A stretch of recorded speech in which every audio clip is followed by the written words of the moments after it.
Hello. We're good? Yeah. I'm Julian. I'm the processing tools tech lead for data platform at Twitter. Hi, I'm Nong. I'm a software engineer at Quadera working on the Impala project. And we're going to talk about efficient data storage for analytics using Apache Parquet 2.0. So here's a clicker.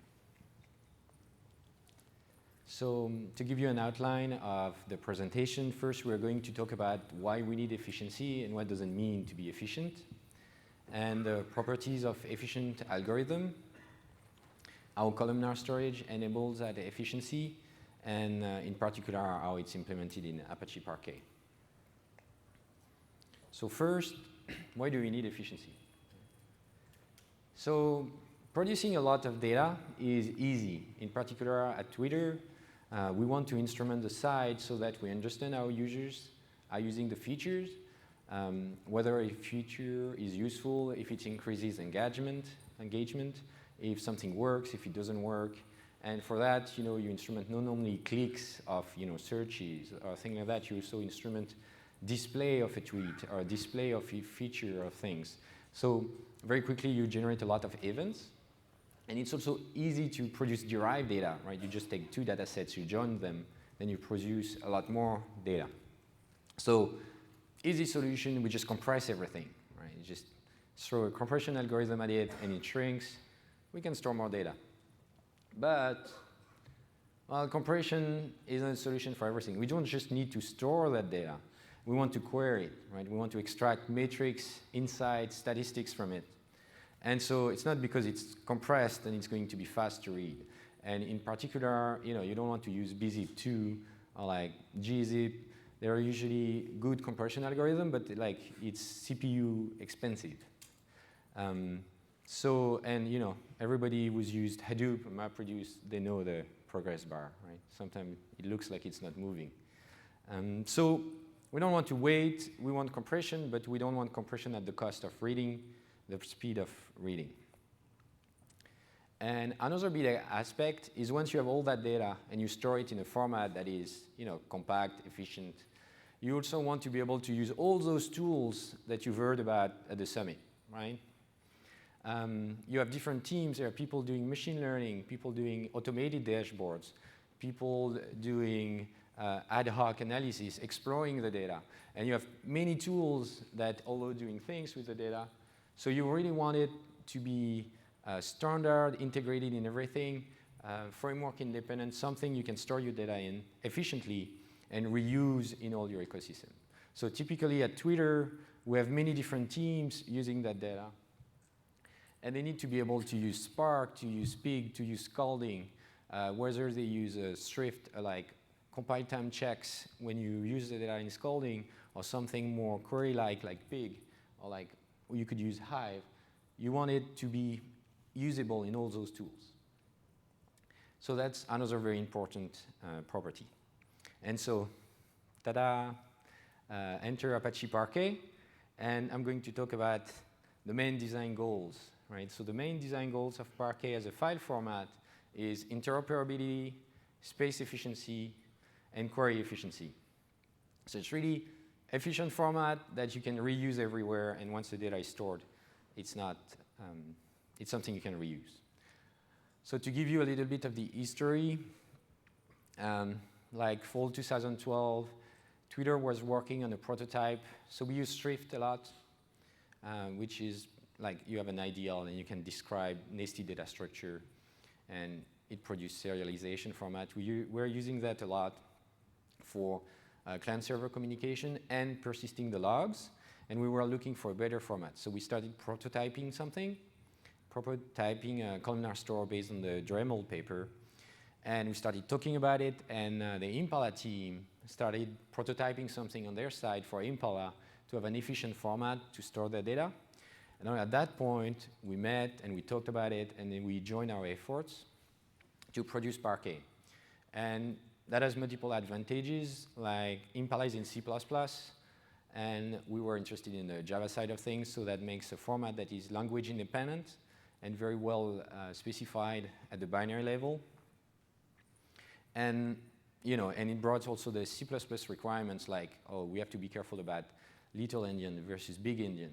And we need to pay attention to being integrated in all those Java things that are on the other side. And recently, so we just entered the Apache incubator. So Parquet now is an Apache project, which makes it like an independent thing. It's one step more towards being like this universal format that can be used everywhere and that everybody owns. And the Parquet 2.0 is coming soon and will be the first Apache release under the Apache control. So to explain a little bit how the interoperability works, so you see two sides of these things. So at the lower level, we have the file format specification, which is language independent, language agnostic. It doesn't depend on having a configuration that specifies a Java class that implements some interface, and that's your specification. It's really well defined at the binary format. And on top of that, you have Impala on one side that implements this spec in C++.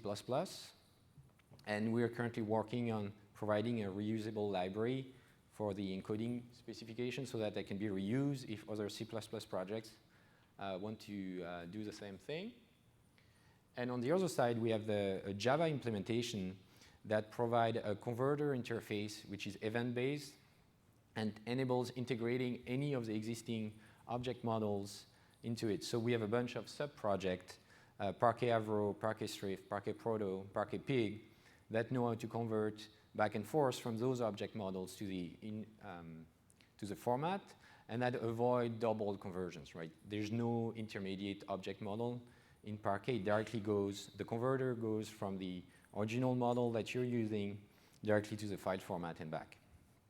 So that's how we provide interoperability. And initially, we just implemented the Thrift integration and Pig integration at Twitter because that's what we use, and that helped validating this API.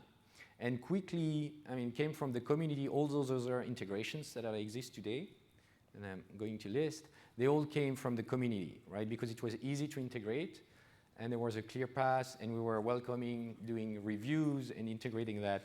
Quickly, we had all those integrations. So there's a Hive integration that Criteo, which is a hat targeting company, did. Obviously, we have Impala integration.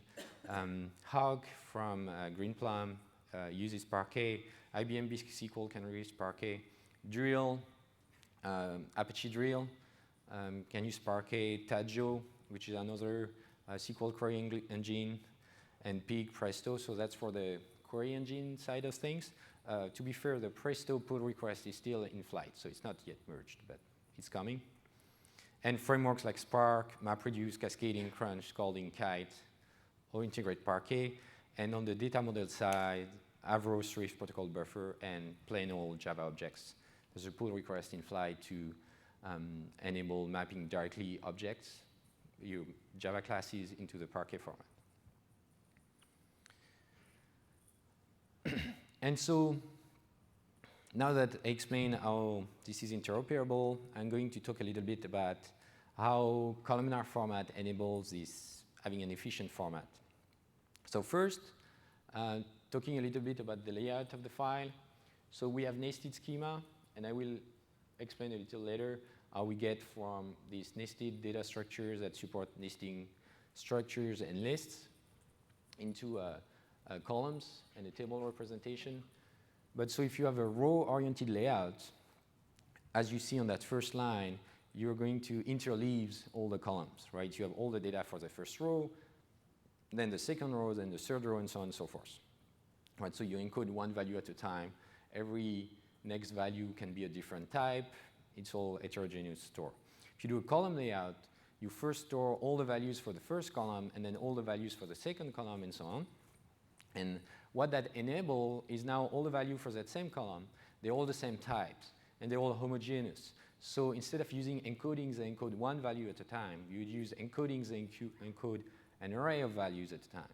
And it can be more efficient. You can do things like binary packing, which is taking the ints, looking at the maximum value, and just use the number of bits you need, that kind of thing. So that enables better encoding. And So now we can use specific encodings for those types, and also brute force compression algorithms like gzip or snappy or LZO. They also work better because now instead of working on an heterogeneous array of things, now they work on homogeneous thing. So they will work better because they're inherently more redundancy if you look at all the values from the same column. And so if you want to dig deeper on how that works to transform a nested data structure into a list of columns, we have a blog post on the Twitter blog that explains the Dremel MedSimple blog post that explain how we take that nested data structure and turn it into columns. And so the basic idea is relatively simple. If you think of how you would store efficiently nulls for a flat schema. So you imagine a flat schema, you have a table, multiple columns, and for each column you need to encode whether a field is null or not. You can use a bit field, right? You would use a bit field, and 0 encodes it's null, 1 would encode it's defined, right? So that's a relatively efficient way of doing that. You can bit pack, use 1 bit for each. It's going to be a very compact way of looking at it, and it's also easy to decode. So the model in the Dremel paper is a generalization of that, except now it's nested. So instead of using 0 or 1, it's a depth on the tree where the null is. So if it's 0, that means it's null at the top level, 1 at the second level, and if it's the depth of the tree at that point for this column, that means it's actually defined, right? So instead of having 0 or 1, we have a small int that say at which depth in the tree we have a null, and if it's a max, there's no null. And same thing for lists. For lists, we're going to store small integers that store at which level in that tree we have a repetition. So if you have lists of lists of lists, first level means we start a new list. Second level means we start a new list at the second level, so inside the first list and so on. So I'm not going to go in all the details, but if you want to understand it well, it's all explained in this blog post, or you can refer to the Dremel paper by Google. And so I explain how we can have better encodings, and the advantage of this, the other advantage of columnar layout. So first, because things are in columns, usually in a table you have many columns, right? You can have tens, hundreds of columns. And typically for a query, you need only a subset of those columns, right? You need to access maybe 2, 3 columns. So in a row-oriented layout, you need to do a lot of seeks. You need to read everything mostly. In a column-oriented format, it's really easy to skip all the data you don't need. And you can just seek, read all the data for that column, skip all the other columns, and so on, right? Read only the columns you need. So that's vertical partitioning. It's easy to do projection push down and read only the column you need. And now in Parquet, we also have statistics, which keeping min and max per block for each column, which means when you have a filter in your query, it's able to read only those blocks that you need. So that's horizontal partitioning. And now we keep I/O to a minimum, meaning you read only the data we need for that query. Instead of scanning the entire file and reading everything, we read only the columns you need and only the blocks you need. So we get both vertical and horizontal partitioning. So that's for I/O efficiency. And next step is to look at the CPU efficiency.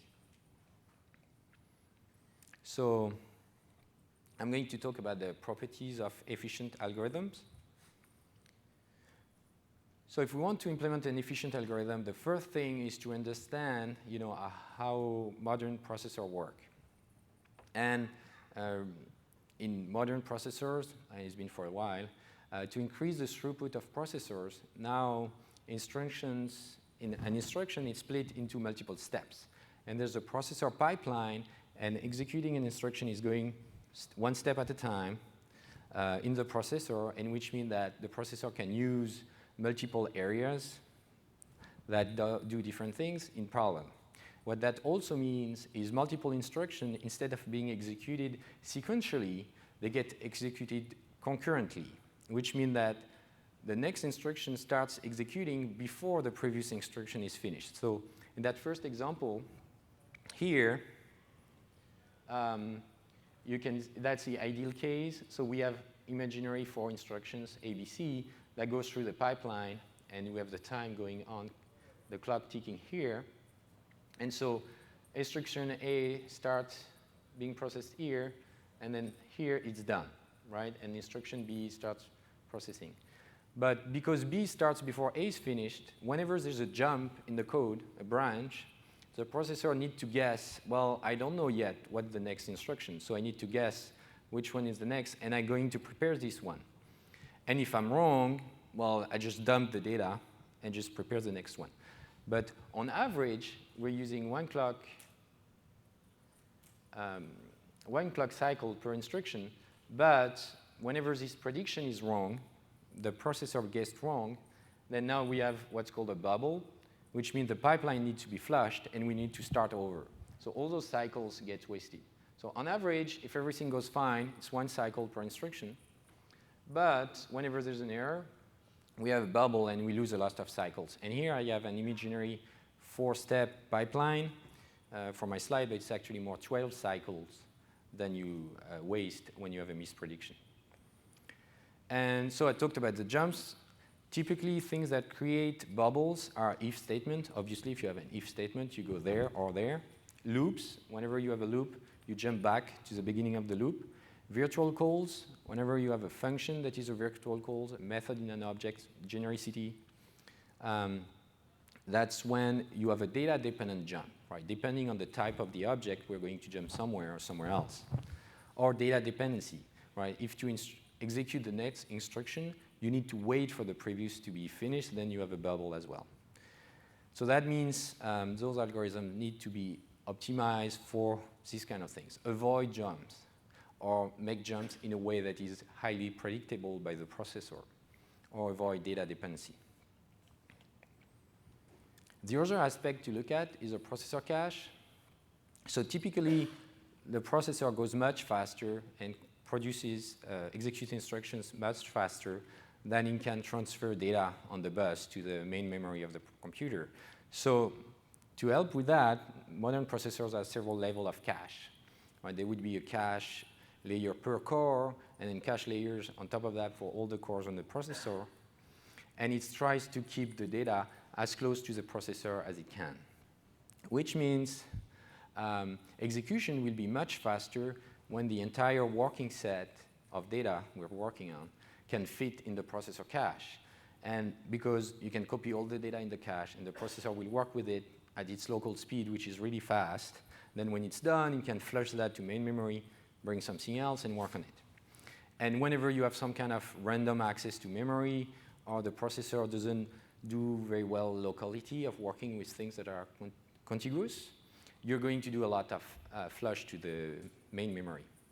And a cache miss, depending which level it is in the cache, it costs between 10 and 100 cycles, so there can be a lot in there. So that's where columnar format can help as well, because when you decode a column, well, you don't have to carry around all the data for all the other columns. So it's easier to make it fit in the processor cache, right? You have a chunk of data you're working on, and you don't bring the data you're not working on, so it will fit in cache more easily, and that will help with having more efficient processing based on that. And from now on, I'm going to let Nong talk about the new encodings that we have in Parquet 2.0. Thanks, Julian. Yeah, so Julian just spoke about sort of how to write efficient algorithms in general, and we spent a lot of effort to make sure that the encodings in Parquet reflect that. Right? The idea is you're storing a petabyte of data and reading it multiple times a day. You know, small savings there really mean a lot for your cluster usage and everything else. So as Julian mentioned, we have all of the data in a single column contiguous. And at this point, we can use different encodings depending on the data. And different data will benefit very differently depending on the encoding you use. For example, you could have a string column that is the state code. Right? There's only 50 unique values. Dictionary encoding is a great choice there. On the other hand, you could have another column that is a timestamp. Right? Dictionary encoding would do terribly there. You're going to have no duplicate values, but delta encoding might be very good because you're sort of sequentially going up. So that's sort of the idea. In the original Parquet 1.0 spec, we designed the initial encodings that we thought would work well and get us a huge way there. And in Parquet 2.0, we looked at places where we were deficient, right? Where I think there was room for improvement, and we added those additional encodings. So as of 2.0, so 1.0 and 2.0 combined, the encodings we have are delta encoding for data sets that are either sorted just naturally. They tend to come that way for strings and integers, so prefix encoding for integers. We've added an optimized string representation for strings that don't really have prefix encoding benefits. We added dictionary encoding as part of Parquet 1.0, and then run length encoding for data that tends to repeat itself. So this is sort of the tools in our toolbox to make the size as small as possible. And as we've been, the theme sort of this thing is about efficiency, and we tried to make sure that all of these encodings behave as efficiently as possible. So we're going to do a little bit of a deep dive on one of the encodings we added. I'll try to go through this a little quickly because I think it might be a little too much detail. So in this case, we're going to talk about delta encoding for integers. So this is based on the research by Lemire et al. His paper is called Decoding a Billion Integers per Second. So he spent a lot of time thinking about this problem, and we've borrowed their research ideas. So the idea is pretty simple. In the top line, I have the raw values. So in this case, the values are from 100 or maybe 99 to 121. And I'm just going to store them as deltas from the previous value. So I'm first going to take that input stream, and in this case, I've chosen to divide into 2 blocks. The algorithm is flexible. I can divide into however many I want. And then I'm going to store, instead of the original values, the deltas from the previous. So that's the third line. And you'll see that those values are much smaller in magnitude than the original. Instead of storing things that are roughly 100, I'm storing things that are roughly 0, 1, and -1. Now, for a lot of encoding algorithms, negative numbers are painful because they have the most significant bit set to 1. So that tends to not be so good. So what we're going to do is compute the min delta and then make all the deltas relative to that. So that makes them all positive. So in this case, we computed the min delta as -2. We basically apply that offset. So now you'll see that all of the deltas are now small positive integers, which is exactly what we're going for. Since they're small positive integers, we don't need 4 bytes or 8 bytes to store them. We can use many fewer. In this case, in the block on the left, we only need 2 bits. The largest value is 3, so 2 bits is sufficient. In the block on the right, the largest value is 6, so 3 bits is sufficient. And then once we know that, in the second to last line, we basically just store all the values using the fewest number of bits. So in the sort of section in orange, the result is we need 2 bytes to store these 8 values. If we had stored them as 4-byte integers, we would need 32 bytes, right? So we're getting a 16x compression ratio here. So that's the whole picture. All right, so that's good for space efficiency, but how does this reflect on CPU efficiency? How quickly can we decode this? And this is sort of some low-level tricks that you can do to make stuff like this go really fast. So one of the computations from the previous slide was computing the minimum bit, or bit width, right? So in one case, we had 3 as the max value. How do we compute that 2 is the number of bits we need? The most naive implementation is what we have on the left. You just loop through all the values, compute the bit width, take the max, right? Super straightforward. That's unfortunate because in the loop, there is a branch, right? You're trying to see, in order to update the max value, you need to do a comparison, which is not so good. The version in the middle does a trick where it first ORs all the values, combines their bits, and then computes the max bit of the OR. And you would think the compiler can figure out how to do stuff like this, but it tends not to be able to. And it's sort of the insight that those 2 computations are equivalent, right? We sort of understand that ORing the bits results in the same thing. So that removes the branch inside the loop, so that's good. And an even better option is the one on the far right. So the one in the middle is still bad because there's a for loop, and that has some overhead there. One of the key structures to this encoding is that things happen at fixed width blocks. So we know when we're writing the code how wide the blocks are going to be. In which case, in this case, we picked the block width to be 33. Not sure why, but we've unrolled the for loop, essentially. Right? So you see that in the example on the right, we just took that for loop and repeated it 33 times. And that has no branching and no for loop interpretation, and is significantly faster. So these are kind of the tricks that we're thinking about when we come up with these encodings. All right, another example, so that was on the encode path. On the decode path, we apply essentially the same trick. So as I said, the blocks are in fixed width. So in this case, we're using 32. And because they're fixed width, it means they have no data dependency. I don't need to read the previous value to know where the next value starts. This is in contrast to something like zigzag encoded ints, where an integer is variable length. So if I don't know how many bytes it is, I need to read it first before I can start reading the next one. That forces the pipeline to stall, right? I can't process the second integer before the first. With fixed width, we don't need this, and essentially this unpack 32 values would just be that sort of unrolled for loop with fixed offsets. Okay, so that's all good.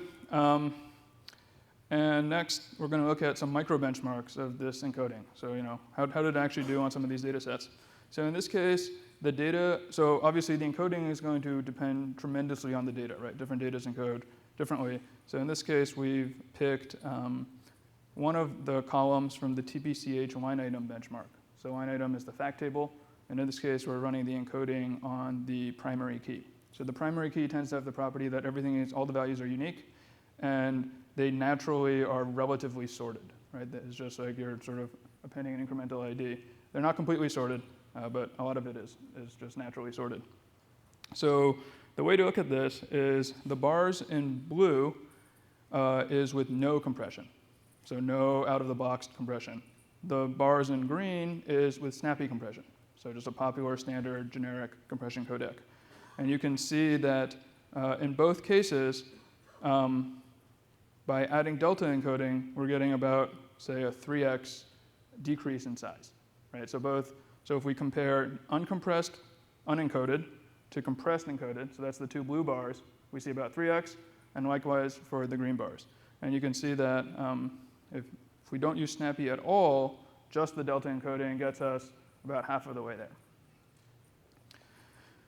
If we look at a different column in this table, so this is a foreign key column, this has the property that there are duplicates in this, right? Because the foreign key is for a different table that is smaller. So there are duplicates, but the ordering tends to be more or less completely random. So a different kind of property of the underlying data.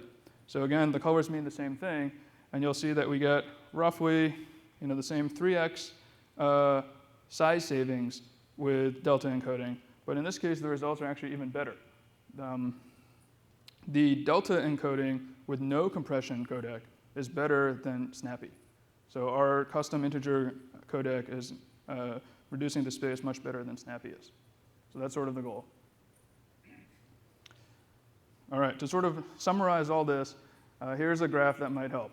So the axis on the x-axis is the amount of data saved. So 100% means all of my original data compressed to 0 bytes. Not really possible, but that's what it is. The axis on the y-axis is number of values I can decode per second in millions per value. So the top right is ideal, right? I'm saving 100% of the space, and it's going as fast as possible. So we want to try to sort of move to the top right if possible.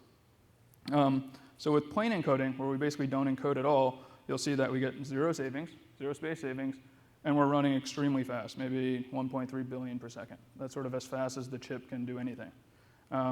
In the Parquet 1.0 spec, we had plain and snappy, and you'll see that it gets about 60% savings and decodes at about 100 million ints per second. Right? In Parquet 2, we added delta, where we get better savings. Right? We're about maybe at 80% savings, and we're able to decode at 400 seconds. So we both get savings and decode efficiency.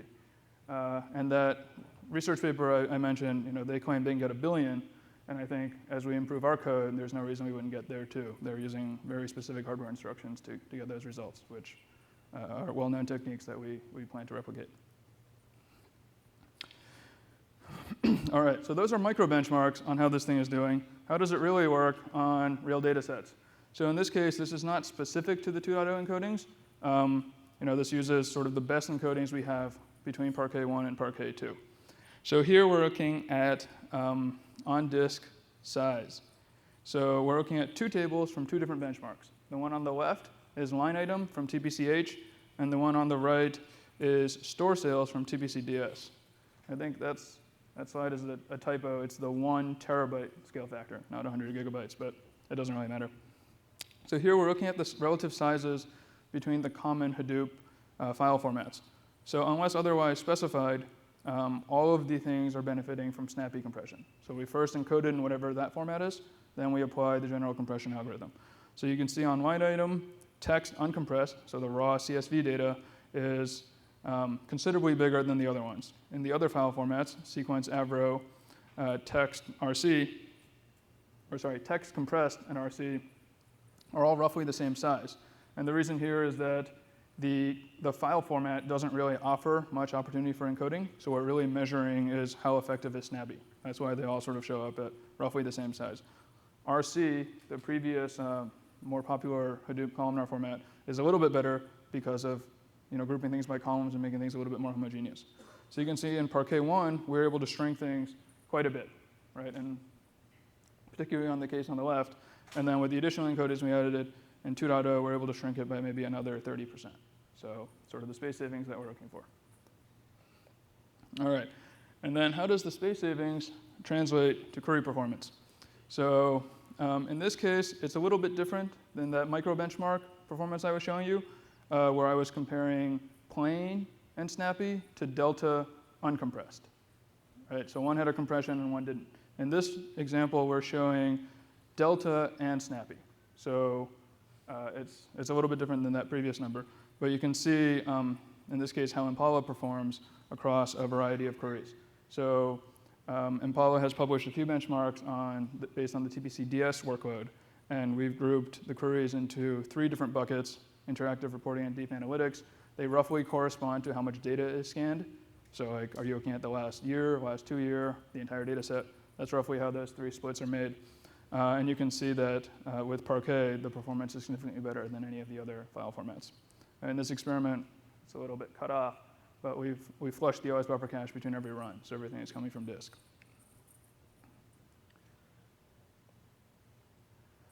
All right. So now that we're working towards 2.0, so a lot of this stuff I have said is implemented, but there are a few more things that we're looking at and hoping to get out very soon. So Julian already mentioned this sort of C++ library. The Java ecosystem is very well supported, and it's very easy to add your sort of tools of choice. On the C++ side, the implementation is unfortunately very tightly coupled with Impala. It's very sort of integrated with how we do things. So that's being split out so we can have a more reusable C++ library for people who would prefer or have tools that they need to use that are already in C++. Another thing that we're looking at doing is improved predicate pushdown. Right, so Julian mentioned the benefits of the horizontal partitioning in addition to the vertical partitioning. We want to be able to take advantage of that better. And you can imagine how that affects query plans and everything like that, things like that. And then another area that we've been working on for a little bit is sort of more richer types. So another benefit of Parquet is enriched metadata. Right? If somebody gives you a CSV file, you have no idea what the columns mean. Right? They look like strings, maybe they're ints, maybe they're whatever. But with Parquet, we can annotate them to have more logical types, like this column is a decimal, this column is a timestamp. And this will give even better sort of interoperability across tools. Right? Somebody else wrote this file, you have no idea what the schema was when they wrote it, but now it's in the file and you can read it and make sense of it too. All right, I'll let Julian wrap up. So yeah, we wanted to thank the community. So ever since we announced the open source release of Parquet, the community has been growing linearly. So we are pretty happy about it, and we had many contributions from the community, whether it's a protocol buffer integration, to give an example, or many other things, or very nice tools to look at Parquet files from the command lines. And we'd like to thank them. And if you want to get involved, if you want to be part of this community, you're welcome to send your questions or IDs to the dev mailing list now on the incubator. And we hold regular think-ups. Usually it's a Monday at 10:30 a.m. Pacific time. And that's a good point to, we all have, as part of the community, we all have our priorities, the things we want to see happen. And sometimes asynchronous communication, like, everybody looks at it when they have time. And it's good to see each other face-to-face online on Google Hangouts. So that's a good time for people to, bring up their use case or their needs, or to ask questions, or to agree, so that we can also agree on what we should be doing. If someone wants to do something, make sure they have validation that it makes sense in the system. So we do regular hangouts. Usually we have people from the US and Europe. We're happy to change the time every now and then so that people from Asia can come without it being the middle of the night. And feel free to get involved, contribute, or ask questions. And now we're going to answer all the questions. Anybody? Don't be shy. I'm good. Oh, yeah. Do we have a microphone? No, that's fine. We'll just repeat the question. I just repeat the question. Go ahead. So how is it different from ORC? So it's not very different for ORC. So to give an idea of the timeline, we developed Parquet, and ORC happened about at the same time, and everybody announced it when it was ready. So they are similar design goals, especially in terms of columnar format and all. The format itself is different, but the principles are the same. I think one of the main difference of Parquet is like from the beginning, it was really a design goal to make it interoperable with everything, to integrate with everything, to really make something that could be reused in any framework, that would be language independent, framework independent. And I think one of initial main goals of RRC was to make high faster. So I hope it's a fair answer. But I think that's my understanding of it. But yeah, I mean, feature-wise, it's going to be similar. And it's kind of unfortunate that they happen at the same time. And luckily we could connect with the Cloudera team and we joined our effort. And for various reasons, those things are a little random. We didn't connect with the Hortonworks team at the same time. Yeah. Yeah. Are the Java projects like Parquet Avro, Parquet Thrift that are available now, are they Parquet 1 or version 2? No, Parquet 1. Yeah. What is the timeline for 2? So the time, it should be soon. We are in the process of migrating the code base to the Apache Git. So it's going to be the first Apache release. All the encodings are implemented. They're already in Parquet 1, but they're behind the flag, and you need to turn the flag on if you want to try them out. And we want to make sure, we want to release at the same time the Impala version that support them by default and the Parquet version that support them by default, but they're already implemented. So you can turn them on and try them out if you want. And so soon, we're going to make the Parquet 2.0 release in Apache, and it's going to be they're going to become default encodings. So that's how it works. Yeah, so it's all nested structures, right? Thrift, Avro, protocol buffers, they're all nested structures. So so as I explained, we store some extra metadata with the columns to capture the structure of the records, like with the repetition level and definition level. And you support lists, nested structures. It's like arbitrarily nested. The only limitation right now is, for example, in Avro, you can have recursive types. So in Parquet right now, it's not allowed, right? You need a fully specified tree with a fixed depth. But you could have lists of maps of whatever, right? We have fairly deep data structures at Twitter in Thrift, like 7 levels of nesting with a lot of columns, and that works fine. Yeah. If your use case is more primarily batch or primarily query, would you recommend changing defaults for the page sizes or block sizes? Or are there things that you would want to tweak for if you happen to fall on mostly one side rather than another? Possibly. So the thing is, because we have a columnar format, when you write, you need to buffer a bunch of stuff, all the columns in memory, because when you write one row at a time to the format, we're going to write one column at a time. So we need the entire row group to be buffered in memory before we write it. So for the block size or the row group size, the larger you make it, the more memory you need on writing. But the larger, the more you will amortize the cost of seeking and scanning when you do the query, right? So if you have many columns, now each column will have smaller chunks if you have a small row group. So that's a kind of parameter you can tweak. Usually you don't need to tweak it that much. And the page size. You also mentioned batch versus query. There's not really much of a distinction here, right? Basically, for cases where Parquet is effective, if you need to scan a huge amount of data. So when Impala runs queries, it's very similar to MapReduce, right? We need to scan roughly, all the partitions in the table. So they're sort of the same use case. I think the tunings we have by default are pretty good. So if you have very unusual data, like if your schema is 10,000 columns wide, you might need to, that's not the use case, but I think you should find them to work probably pretty well. So yeah, what I was talking about is about more like write time, the constraint on the write versus read. But as Nong said, like for different cases, the read constraints are about the same. Are there any benchmark on the Impala versus another columnar databases? I believe you have So one on the Cloudera. Those benchmarks tend to be hard to do because of the DeWitt clause. So most commercial databases explicitly prohibit you from benchmarking their systems. So we're sort of at their mercy to benchmark Impala with their system. So we publish some, and you can find them on the Cloudera blog, but they tend to be hard to come by. If I remember correctly, in the first version of Parquet, you used to have a map between the file, the Parquet file, and the HDFS block to actually have efficient performance. Is that still the case, or? Sorry, what was the question? Yeah, I'll repeat it. So I think the question was, in Parquet 1, we want the block size in HDFS and the row group to line up. Is that still the case? That is still the case. The reason for that is, so with the columnar layout, your rows are not next to each other, right? Your column values are set next to each other. So if you need to read 2 columns of the same row, which is pretty common, you want to make sure that they come on the same node. Right? If that block gets chopped in the middle, it means if you reconstruct column 1 and column 10, you might need to do a bunch of remote reads.